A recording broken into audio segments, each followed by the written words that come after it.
So hello guys, welcome back to another video of the Allbricks trader. So आप लोग सोच रहे होंगे कि इतने टाइम से वीडियो क्यों नहीं आ रही थी। तो देखिए, मैंने अभी यहाँ पर दुबई एक व्लॉग बनाया है। मैं दुबई में था 10 दिन के लिए क्योंकि मार्केट थी साइडवेज। इसलिए मैंने सोचा कि कुछ फ़ायदा नहीं है अब ट्रेड करने का, या तो ऑप्शन सेलिंग से कमा लो या फिर मार्केट को कुछ दिन के लिए रेस्ट दे दो। तो मैंने वही करा, रेस्ट दी थी, और घर पे मैं वैसे भी बोर हो रहा था। अब दुबई व्लॉग अगर आपने नहीं देखा है तो आप जाके देख सकते हैं यूट्यूब चैनल पे, the link is in the description. और हाँ, मेरा यहाँ पर कम्प्लीटली एक फ्री टेलीग्राम चैनल है ऑर्बिक्स ट्रेडर के नाम से, जिसमें मैं अपडेट देता जाता था दुबई के बारे में, या डेली उसमें कॉल्स भी देता हूँ कि कौन सा अब क्या बाय करना चाहिए, क्या मार्केट बुलिश है कि आज मार्केट बेयरिश है। तो अगर आपने टेलीग्राम ग्रुप ज्वाइन नहीं करा तो आप जाके ज्वाइन कर सकते हैं, the link is in the description. तो चलते हैं आज के वीडियो पर। तो देखिए, आज का टॉपिक है कि क्या आप अपने ट्रेड्स को होल्ड नहीं कर पाते। क्या आप में भी दिक्कत आती है कि जल्दी एग्जिट करने के लिए लॉस के टाइम पे जब आपका एसएल होगा 30 पॉइंट का, तो आप पूरा का पूरा एसएल 30 पॉइंट का ही लेंगे, एग्जैक्ट 30 पॉइंट का, ना उससे ऊपर ना ज़्यादा नीचे।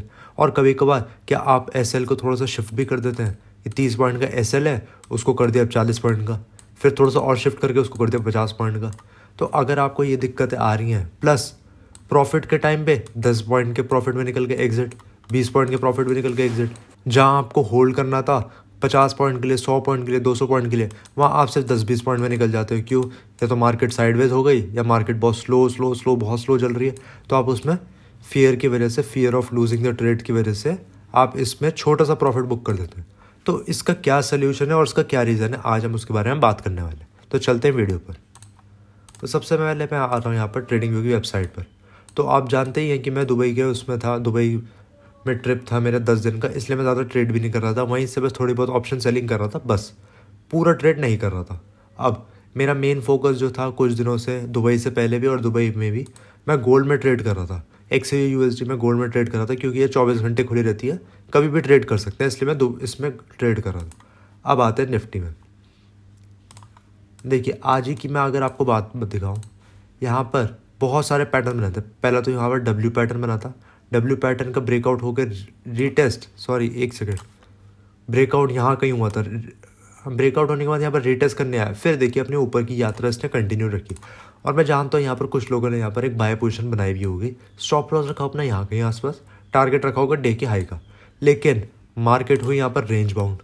ये आप ही देख ही सकते हैं, यहाँ पर रेंज बाउंड हुई, 90% लोगों ने यहीं पर ही एग्जिट कर दिया होगा, मैं जानता हूँ क्यों। क्योंकि मार्केट साइडवेज हो गई थी, थोड़ा सा लॉस दिखाने लग गया था, फिर डर था कि लूज़ ना कर जाए। और मैं मानता हूँ ये सबके साथ होता है। अगर आपने ट्रेड लिया होगा 11:40 में, तो 1 बजे तक कोई भी मूवमेंट नहीं आई होगी, तो 1 घंटे तक अगर आपने होल्ड करा होगा तो ठीक है, लेकिन ज़्यादातर लोग होल्ड नहीं कर पाते। तो इसकी एक सोल्यूशन बताता हूँ, प्लस आपको मैं इसका रीज़न बताता हूँ। देखिए, सोल्यूशन नंबर 1, अपना PNL क्लोज कर दो। अब आप बोलेंगे सर PNL ही क्लोज कर दें?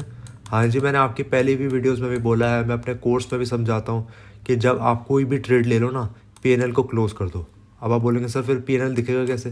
देखिए, मैं आपको बताता हूँ, अगर आप PNL देखते रहेंगे, +100 हो रहा है, +1000 हो रहा है, +10,000 हो रहा है, +1,00,000 हो रहा है, फिर -1,00,000 हो रहा है, -10,000 हो रहा है, तो उसमें आपका रेड और ग्रीन कलर की वजह से जो होता है ना प्लस माइनस का, उस कलर की वजह से आपका इमोशन जगेंगे। और अगर आपके सामने ही नहीं हो तो अब आप सोचेंगे यार ये तो अच्छी चीज़ है। अगर आप ही खुद सोचिए, एग्जाम्पल के तौर में बता रहा हूँ, आपने यहीं का ट्रेड लिया, स्टॉप लॉस यहाँ रखा, टारगेट रखा डे के हाई का, यहाँ का आपने टारगेट रखा। अब अगर आपने यहाँ ट्रेड लेने के बाद अब अपना PNL देखने लग रहे थे, तो मेरे से गारंटी ले लीजिए, अगर आप बिगनर है तो आपने यहीं कहीं एग्जिट कर दिया होगा, या ही नहीं तो यहाँ पर छोटे से नुकसान में या नुकसान में एग्जिट करा होगा, या थोड़े छोटे मोटे प्रॉफिट में। अब अगर मैं बोलूँ कि क्या आप सिर्फ निफ्टी 50 का ही चार्ट देख सकते हैं, अगर आपने निफ्टी 50 में ट्रेड लिया तो क्या आप निफ्टी 50 का चार्ट देख सकते हैं? अगर आपका आंसर है हाँ, तो सबसे बेस्ट ट्रिक है, जहाँ जहाँ आपका एक ग्रीन में हो, जैसे कि एग्जांपल के तौर में यहाँ ग्रीन में, यहाँ देख लीजिए, यहाँ ग्रीन में, यहाँ देख लीजिए, यहाँ ग्रीन में, यहाँ देख लीजिए, मतलब पूरे ट्रेड में सिर्फ 2 से 3 बार अपना PNL खोल के देखिए बस। वरना यहाँ पर एक क्रॉस का निशान होता है, क्रॉस का निशान को यहाँ पर करके अपना जो आपको ब्रोकर है उसको क्लोज कर दो। फिर हल्का हल्का अगर रेड में आ रहा है या स्टॉप लॉस के पास आ रहा है तब देख लो, बस, इसके अलावा नहीं देखो। ये तो होगा बहुत पहला सोल्यूशन, बहुत ईजी सोल्यूशन। दूसरा सोल्यूशन, अब निफ्टी 50 में एक बहुत बढ़िया सा ट्रेड बना था, मैंने नहीं लिया। मैं जो भी ट्रेड लेता हूँ मैं आपको बता देता हूँ, ये वाला ट्रेड मैंने नहीं लिया। यहाँ पर एक कप एंड हैंडल का ब्रेकआउट हुआ था, रीटेस्ट भी करने आया। और अगर मैं आपको मूवमेंट दिखाऊँ, कितनी अच्छी मूवमेंट हुई, ये देखिए, मेरे ख्याल से 100-150 पॉइंट की थी, ये देखिए 144 पॉइंट्स की थी। हाँ मानता हूँ मैं कि इतना किसी ने बुक नहीं करा होगा, लेकिन अगर आपने यहीं कहीं ट्रेड लिया, यहाँ नहीं तो रीटेस्ट पे ट्रेड लिया, कहीं भी ट्रेड लिया, स्टॉप लॉस रखो यहाँ पर आसपास। टारगेट आपका, जो टारगेट मैंने आपको बताया क्लास में, आप वैसे टारगेट रख सकते हैं। तो अगर आप पीएनआर क्लोज कर सकते हैं तो ज़रा सोचना इसके क्या क्या बूम होता है एकदम। तो पहला सोल्यूशन तो हो गया, ये आपको पीएनआर क्लोज कर दो। दूसरा सोल्यूशन सबसे इजी वाला मैं आपको बताऊंगा, ये हमारा बैंक निफ्टी, हम सबका फेवरेट। अब मैंने फेवरेट का वर्ड क्यों यूज़ करा, क्योंकि 10 ट्रेडर में से 8 ट्रेडर बैंक निफ्टी चूज़ करते हैं। क्यों? क्योंकि इसमें ज़्यादा प्रॉफिट मिलता है यार। 300 पॉइंट की मूवमेंट आती है, 1000 पॉइंट की मूवमेंट आती है। तो मेरे भाई मेरे को एक बात बताओ, 1000 पॉइंट की मूवमेंट आती है मानता हूँ, क्या आप 1000 पॉइंट कैप्चर कर पाते हैं क्या? अगर आपका आंसर है हाँ, तो आप बहुत बड़े ट्रेडर हैं। अगर आपका आंसर है नहीं, तो भाई एक काम करो, यहाँ से इसको करो क्लोज, यहाँ से ना इसको वॉच लिस्ट में ही हटा दो और सिर्फ निफ्टी ट्रेड करो। अब आप बोलेंगे सर निफ्टी क्यों, निफ्टी में तो मूवमेंट नहीं आती। तो देखिए मेरे भाई, आपको मूवमेंट से मतलब नहीं होना चाहिए, आपको प्रॉफिट से मतलब होना चाहिए। प्रॉफिट अगर निफ्टी दे रहा है तो निफ्टी के पीछे ही पड़िए। आप इसमें क्वांटिटी बढ़ाते रहिए, 50, 100, 150, 200 बैंक निफ्टी करिए मत। क्यों? क्योंकि उसमें वॉलेटिलिटी ज़्यादा होती है, उसमें स्टॉप लॉसेस ज़्यादा लग जाते हैं, उसमें उछल पुछल ये बहुत ज़्यादा होता है, ये बहुत ज़्यादा होता है। निफ्टी स्टेबल रहता है, अगर ऊपर जाना होगा तो ठीक, मतलब ठीक से जाएगा। फिर इसकी प्रीमियम भी ठीक रहती है, सस्ती रहती है, इतनी फ्लक्चुएशन नहीं रहती। तो ये तो हमारा हो गया दूसरा सोल्यूशन। अब इसका रीज़न भी बताया, तो मैं रीज़न रह गया। तो देखिए रीज़न सबसे पहला नंबर 1, लैक ऑफ प्रैक्टिस। मैं उसमें लिख रहा हूँ शॉर्ट में, लैक ऑफ प्रैक्टिस। आप बिगनर हैं, आपने ज़्यादा ट्रेड्स नहीं करे होंगे, इसकी वजह से ये भी होता है। मेन रीज़न जो आता है वो होता है साइकोलॉजी का।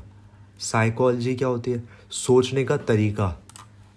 अब मैं आपको बताता हूँ साइकोलॉजी में आता क्या है। देखिए अगर आपने ट्रेड लिया है डब्ल्यू में, अब आपके यहाँ पर ख्यालत क्या गई, यार डब्ल्यू बन रहा है यार पैटर्न, यहाँ पर आपका सपोर्ट भी टूट गया, रेजिस्टेंस भी टूट गया, अब मैं यहाँ पर ट्रेड लेने जा रहा हूँ। ट्रेड लेने के बाद यार ये माइनस में ना चल गया है, 2000 रुपये का प्रॉफिट आ रहा है, ये माइनस में ना चले जाए, छोटा मोटा प्रॉफिट आ रहा है, इसको बुक कर लेता हूँ, कहीं यही ना चले जाए हाथ से। अगर आपके साथ भी ये सब होता है तो प्लीज़ मेरे को कमेंट्स में बताइएगा ज़रूर। अब आप पूछेंगे मेरे को कैसे पता, हर आदमी इस चीज़ को फेस करता है। फिर एक और रीज़न होता है कि जैसे कि आपने यहाँ पर ट्रेड लिया, आपने देखा यार मेरे तो टारगेट सेट हो गए, स्टॉप लॉस लेने के बाद फिर आप यहीं पर एक और कॉलकुलेशन बनाते हैं, कॉलकुलेशन बनाने के बाद फिर रेंज मार्केट में फंस जाते हैं, फिर यहीं पर ही आपका नुकसान होता है। इसे हम कहते हैं रिवेंज ट्रेडिंग। ये भी आपके साथ होता होगा कि आपके स्टॉप लॉस लगने के बाद जब आपके टारगेट्स लगते हैं तो आप एक फिर री एंट्री लेते हो। अब री एंट्री कभी कभार सही रहती है, लेकिन ज़्यादातर टाइम री एंट्री ख़राब ही रहती है। इसकी वजह से आपकी रिवेंज ट्रेडिंग होती है, आप एक की जगह 10 ट्रेड ले लेते हो, 20 ट्रेड ले लेते हो, उसकी वजह से एक हो जाता है बिग लॉस।